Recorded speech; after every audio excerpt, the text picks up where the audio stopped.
Disclaimer, इस लेख में किसी भी जानकारी सामग्री प्रणाली सटीकता या विश्वसनीयता की गारंटी नहीं है। विभिन्न माध्यमों, ज्योतिषियों, पंचांग प्रवचनों, मान्यताओं, धर्म ग्रंथों से संग्रहित करी जानकारियां आप तक पहुंचाई गई हैं। हमारा उद्देश्य महज सूचना पहुंचाना है। इसकी उपयोगिता इसे महज सूचना समझकर ही है। इसके अतिरिक्त इसकी किसी भी उपयोग की जिम्मेदारी स्वयं उपयोगकर्ता की ही रहेगी। शनिवार व्रत पूजा विधि। शनिदेव को प्रसन्न करने के लिए शनिवार का व्रत विधि विधान से करना बहुत ही आवश्यक है। शनिवार के दिन सबसे पहले सुबह उठकर स्नान करने के बाद स्वच्छ कपड़े पहनना चाहिए। इसके बाद पीपल वृक्ष को जल अर्पित करें। फिर लोहे से निर्मित शनिदेव की प्रतिमा को पंचामृत से स्नान करवाएं। उसके बाद मूर्ति को चावलों से बनाए गए 24 दल के कमल पर स्थापित करें। उसके बाद काले तिल, फूल, धूप, तेल, काले वस्त्र आदि से शनिदेव की पूजा करें। पूजा करने के बाद शनिदेव के 10 नामों का स्मरण करना बहुत ही शुभ माना जाता है। फिर शनि मंत्रों का जाप करें। आज पढ़े शनिवार व्रत कथा। जाने कैसे विक्रमादित्य पर आ गए संकट के बादल। शनिवार व्रत कथा। शनिदेव को ग्रहों का राजा कहा जाता है। भगवान भोलेनाथ ने इन्हें न्याय के देवता की उपाधि दी है।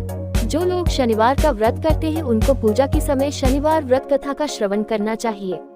By Kartikeya Tiwari, guided by. Published Saturday the 12th of June 2021 8:15 AM IST. Updated Saturday the 12th of June 2021 8:15 AM IST. शनिवार व्रत कथा। आज पढ़े शनिवार व्रत कथा। जाने कैसे विक्रमादित्य पर आ गए संकट के बादल। शनिवार व्रत कथा। शनिदेव को ग्रहों का राजा कहा जाता है। भगवान भोलेनाथ ने इन्हें न्याय के देवता की उपाधि दी है। शनिदेव को बहुत जल्दी क्रोध आता है। इसी क्रोध की वजह से पिता सूर्य से इनकी नाराजगी बनी रहती है। इनके क्रोध से सभी बचने की कोशिश करते हैं, वरना व्यक्ति पर मुसीबतों का पहाड़ टूट पड़ता है। इसलिए इन्हें प्रसन्न करने के लिए शनिवार व्रत रखा जाता है। व्यक्ति शनि दोष से बचने और उन्हें शांत रखने के लिए अनेक उपाय करता है। शनि कृपा से व्यक्ति को सुख और वैभव की प्राप्ति होती है। जो लोग शनिवार का व्रत करते हैं उनको पूजा के समय शनिवार व्रत कथा का श्रवण करना चाहिए। पॉज। शनिदेव व्रत कथा।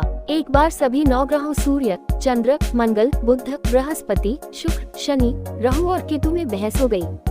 कौन सबसे बड़ा है। आपस में लड़ने के बाद सभी देवराज इंद्र के पास पहुंच गए। इंद्र असमंजस की स्थिति में निर्णय नहीं दे पाए, परंतु उन्होंने सभी ग्रहों को सुझाव दिया कि पृथ्वी पर राजा विक्रमादित्य ही इसका फैसला कर सकते हैं, क्योंकि वो बहुत ही न्यायप्रिय राजा हैं। सभी पृथ्वी पर राजा विक्रमादित्य के पास गए और अपने आने का कारण बताया। राजा उनकी समस्या को सुनकर बहुत परेशान हो गए। उनका चिंतित होना लाजिमी था, क्योंकि जिसको भी किसी से छोटा बताया तो वही गुस्सा कर जाएगा। राजा की काफी सोच विचार के बाद उन्हें एक उपाय सूझा। उन्होंने सुवर्ण, रजत, कांस्य, पीतल, सीसा, रंग, जस्ता, अभ्रक और लौह से 9 सिंहासन का निर्माण करवाया। उन्हें उपर्युक्त क्रम में रख दिया गया। सबसे निवेदन किया गया कि क्रमानुसार सिंहासन पर आसन ग्रहण करें। शर्त रखा गया कि जो सबसे अंतिम में सिंहासन पर आसन ग्रहण करेगा वही सबसे छोटा माना जाएगा, जिसकी वजह से शनिदेव सबसे बाद में आसन प्राप्त कर सके और सबसे छोटे कहलाए। क्रोध के आवेश में आकर शनिदेव ने सोचा कि राजा ने ये सब जानबूझकर किया है। कुपित होकर राजा से कहा कि राजा, तू मुझे नहीं जानता। सूर्य एक राशि में 1 महीना, चंद्रमा 2.25 महीने 2 दिन, मंगल 1.5 महीना, बृहस्पति 13 महीने, बुध और शुक्र 1 महीने विचरण करते हैं, लेकिन मैं 2.5 से 7.5 साल तक रहता हूँ। मैंने बड़े बड़े का विनाश किया है। श्री राम की 7.5 आने पर उन्हें जंगल जंगल भटकना पड़ा और रावण की आने पर लंका को बंदरों की सेना से परास्त होना पड़ा। क्रोधित शनिदेव ने राजा से कहा कि अब आपको सावधान रहने की जरूरत है। इतना कहकर शनिदेव कुपित अवस्था में वहां से चले गए। समय गुजरता गया और कालचक्र का पहिया घूमते हुए राजा की 7.5 आ ही गई। तब शनिदेव घोड़ों का सौदागर बनकर राजा के राज्य में गए। उनके साथ अच्छे नस्ल के बहुत सारे घोड़े थे। जब राजा को सौदागर के घोड़ों का पता चला तो अश्वपाल को अच्छे घोड़े खरीदने के लिए भेजा।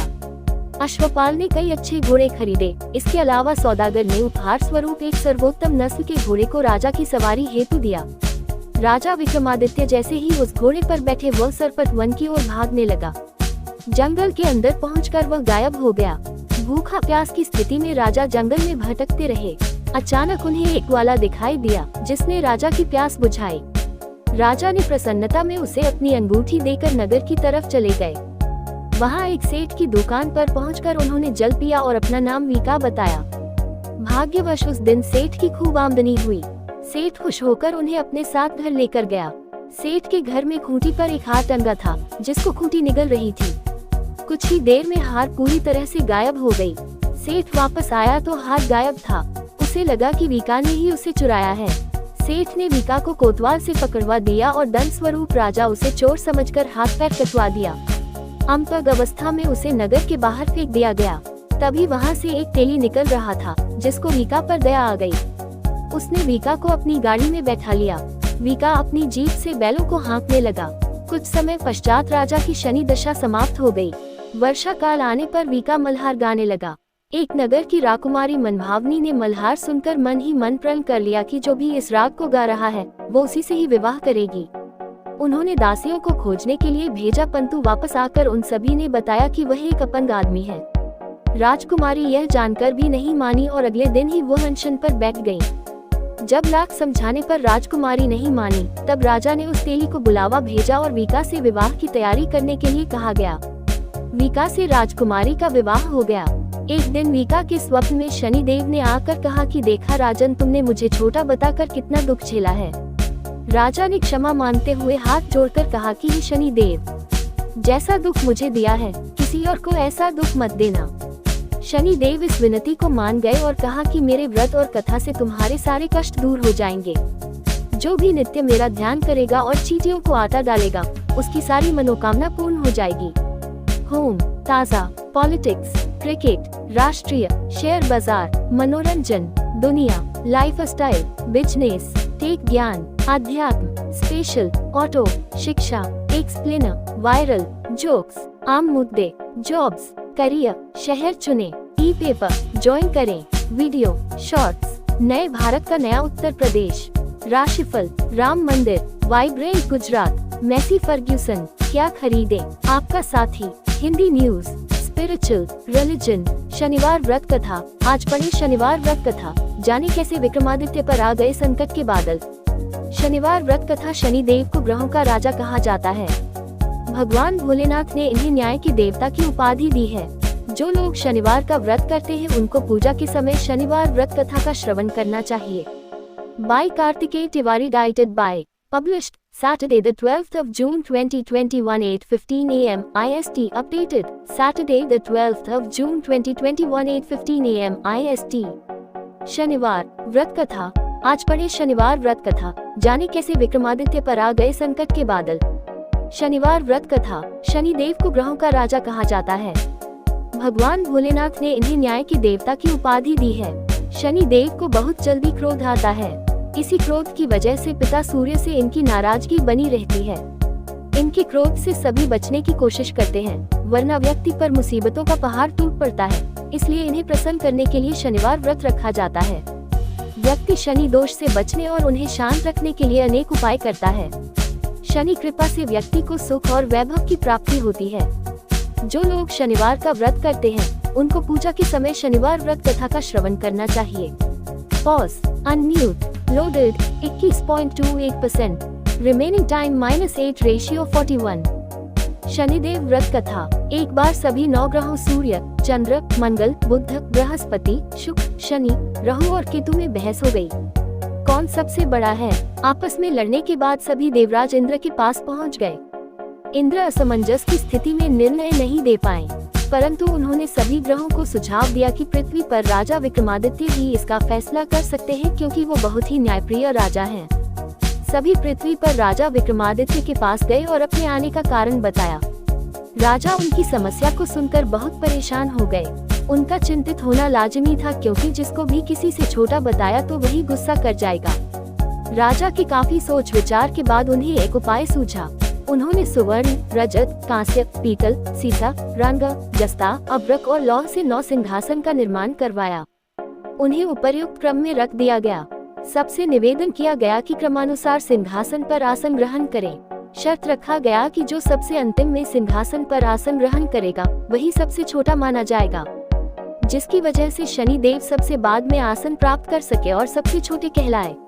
क्रोध के आवेश में आकर शनिदेव ने सोचा कि राजा ने ये सब जानबूझकर किया है। कुपित होकर राजा से कहा कि राजा, तू मुझे नहीं जानता। सूर्य एक राशि में 1 महीना, चंद्रमा 2.25 महीने 2 दिन, मंगल 1.5 महीना, बृहस्पति 13 महीने, बुध और शुक्र एक महीने विचरण करते हैं, लेकिन मैं 2.5 से 7.5 साल तक रहता हूँ। मैंने बड़े बड़े का विनाश किया है।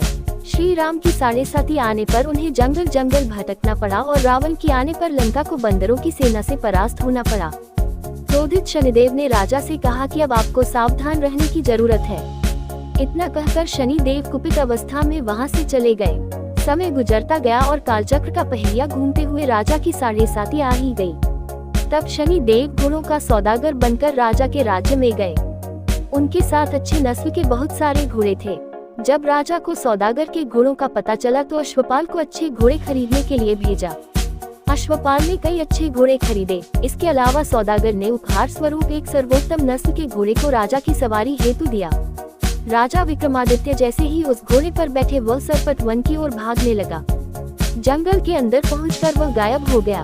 भूखा प्यास की स्थिति में राजा जंगल में भटकते रहे। अचानक उन्हें एक ग्वाला दिखाई दिया जिसने राजा की प्यास बुझाई। राजा ने प्रसन्नता में उसे अपनी अंगूठी देकर नगर की तरफ चले गए। वहां एक सेठ की दुकान पर पहुंचकर उन्होंने जल पिया और अपना नाम वीका बताया। भाग्यवश उस दिन सेठ की खूब आमदनी हुई। सेठ खुश होकर उन्हें अपने साथ घर लेकर गया। सेठ के घर में खूंटी पर एक हार टंगा था जिसको खूंटी निगल रही थी। कुछ ही देर में हार पूरी तरह से गायब हो गई। सेठ वापस आया तो हार गायब था। उसे लगा कि वीका ने ही उसे चुराया है। सेठ ने वीका को कोतवाल से पकड़वा दिया और दंड स्वरूप राजा उसे चोर समझकर हाथ पैर कटवा दिया। अमपग अवस्था में उसे नगर के बाहर फेंक दिया गया।